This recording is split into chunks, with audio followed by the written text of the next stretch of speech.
Welcome back to the medical जानकारी YouTube channel. आज के इस वीडियो में हम बात करेंगे पिडलियों में होने वाले दर्द को कैसे आप रिलीव कर सकते हैं, यानी क्रैम्प्स इन काल्प मसल्स, जो पैरों की पिडलियाँ कहते हैं, जिसको आमतौर पर कहते हैं लोग कि यार बहुत ज़्यादा पेन हो रहा है। तो इस वीडियो में हम समझेंगे कि कारण क्या हो सकते हैं एंड कैसे आप उसको डायग्नोस कर सकते हैं और क्या क्या पॉसिबिलिटीज़ है कि क्या आप दवाइयाँ ले सकते हैं। सो अंत तक वीडियो को देखते रहिएगा। देखिए, ये एक आम समस्या है और आजकल हर किसी में अधिकतर ये प्रॉब्लम होती है, लेकिन कई लोगों को पता नहीं चल पाता और किसी चीज़ की, कभी किसी चीज़ की दवाई खा रहे हो, कभी किसी चीज़ की दवाई खा रहे हो, तो जिस चल के वो आगे चल उनको प्रॉब्लम हो सकती है। सबसे पहले हम कारण को ये समझते हैं कि भैया पिडलियों में दर्द होने के क्या क्या कारण होते हैं। मुख्यतः कारण, रीज़न तो कई सारे हो सकते हैं। पहला कारण आ जाता है विटामिन B12 की कमी, यानी उनकी डिफिशियंसी हो सकती है विटामिन B12 की, जिसकी वजह से आपका जो पिडलियों में दर्द होना हो सकता है। दूसरा चीज़ आ जाता है आयरन फॉलिक एसिड की कमी, फॉलिक एसिड या आयरन की डिफिशियंसी की वजह से भी आपको पिडलियों में दर्द होना शुरू हो सकता है। तीसरा आ जाता है कैल्शियम की डिफिशियंसी की वजह से।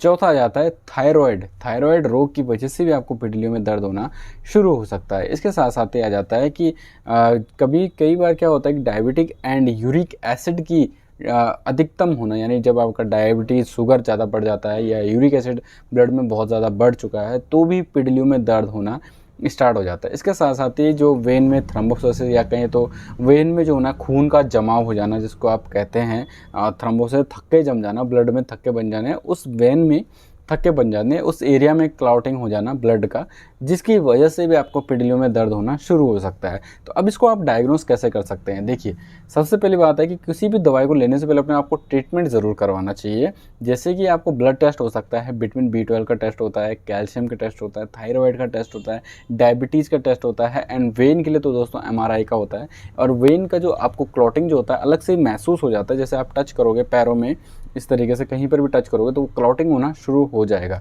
ये पहले नहीं था, वो अब हो गया है, तो आपको पता चल जाएगा कि हो सकता है सारी चीज़ें ओके है लेकिन वेन की वजह से हो रहा हो, या वेन नहीं है तो हो सकता है डायबिटीज की वजह से हो सकता है यूरिक एसिड की वजह से होता है। लेकिन अगर सारी चीज़ें कंप्लीटली फिट और फाइन है तो कोई इशू नहीं आएगा, कोई दिक्कत की बात नहीं आएगी। लेकिन अगर आपको लग रहा है कि थायराइड भी बढ़ के आ रहा है, डायबिटीज़ भी बढ़ के आ रही है, या फिर आपका आयरन फॉलिक एसिड का डिफिशियंसी आ रहा है, तो उसके हिसाब से आप जो होता है प्रॉपरली डायग्नोस या ट्रीटमेंट जो होगा इस हिसाब से कर सकते हैं। देखिए, ट्रीटमेंट के बारे में बात करते हैं तो कॉमन से दो ट्रीटमेंट के बारे में बताऊंगा, जैसे कि कैल्शियम की डिफिशियंसी की वजह से एंड विटामिन B12 की वजह से।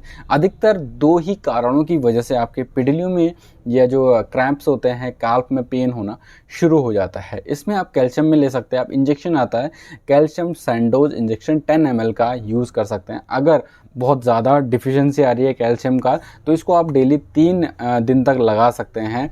आप 10 ml का सिरिंज आता है तो उसको आप IV या IM उसको पेशेंट को दे सकते हैं। IV बेसिकली इस इंजेक्शन को दिया जाता है, लेकिन डॉक्टर की देख रेख में यूज़ करना चाहिए। कई बार क्या होता है कि पेशेंट को दिक्कत हो सकती है, अगर ऐसा हो तो आप उसको 5 ml सुबह, 5 ml शाम को, इस तरीके से पेशेंट को यूज़ करवा सकते हैं। दूसरा इसमें टैबलेट आता है मिकालविट 500, जिसमें कैल्शियम एंड विटामिन D होता है, जिसको आप यूज़ कर पाएंगे डेली कुछ दिनों तक, 15 से 20 दिन तक यूज़ करेंगे तो ये प्रॉब्लम सॉल्व होनी शुरू हो जाएगी। दूसरा आ जाता है विटामिन B12 की डिफिशियंसी से अगर आपका कांप हो रहा है या पेन हो रहा है, तो उसमें आप न्यूरोवियन फोर्ट इंजेक्शन जो आता है, जिसमें विटामिन B1, B6, B12 जो होता है कॉम्बिनेट होता है, अल्टरनेटिव डे पर 5 दिन तक आपने इसको कंटिन्यू यूज़ करना है। इसके साथ साथ टैबलेट का भी यूज़ कर सकते हैं न्यूरोवियन फोर्ट का, जो 30 से 35 रुपये की आपको मिल जाती है, तो आप उस टैबलेट का भी इसीलिए यूज़ कर सकते हैं। डेली एक गोली सुबह शाम यूज़ कर पाएंगे। दूसरा जाता है इंजेक्शन ही ले सकते हैं, इसमें विटामिन D3 का यूज़ कर सकते हैं, या कॉमन आपको सेलकाल भी यूज़ कर सकते हैं। कैल्शियम का गोली आता है,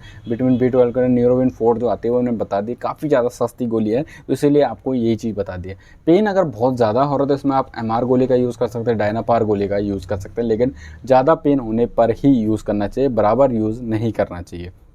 सो इस प्रकार से आप जो होगा पिडलियों के दर्द को आराम दे सकते हैं। लेकिन अगर थायराइड जैसे रोग की वजह से हो रहा है तो उसमें उस हिसाब से दवाई चली जाएगी। डायबिटीज़ हो रहा है तो उस हिसाब से दवाई दी जाए। एंड जो थ्रोम्बोसिस होता है, गांठ होता है, तो उसके लिए बेसिकली अगर किसी को हो रहा है तो एक थ्रोम्बोफॉब क्रीम आती है, उसको आप लगाकर यूज़ कर सकते हैं। लेकिन अपने डॉक्टर से एक बार इसके बारे में कंसल्ट ज़रूर कर लीजिएगा। सो गाइज, ये था कुछ आज का वीडियो, पिडलियों में दर्द के लिए कैसे आप रिलीव कर सकते हैं, क्या कारण होते हैं। उम्मीद करूँगा आज का वीडियो आपको पसंद आया होगा। वीडियो अच्छा लगा लाइक ज़रूर करें। ज़्यादा से ज़्यादा लोगों को वीडियो को शेयर जरूर करें। डाउट्स हैं कमेंट्स बॉक्स में ज़रूर बताएं। चैनल पर नए हो आप तो चैनल को सब्सक्राइब ज़रूर कर लीजिएगा, इससे हमें थोड़ा मोटिवेशन मिलता है ताकि आपके लिए अच्छे अच्छे वीडियोज़ हम बना पाएँ। एंड कुछ भी क्वेरीज वगैरह होते तो आप डायरेक्टली हमें इंस्टाग्राम फेसबुक पर भी मैसेज कर सकते हैं। डिस्क्रिप्शन में सारे लिंक दिए गए हैं, आप ज़रूर जाकर हमें वहाँ पर फॉलो कर लीजिएगा। सो मिलते हैं अपने नेक्स्ट वीडियो के साथ। जय हिंद, जय भारत।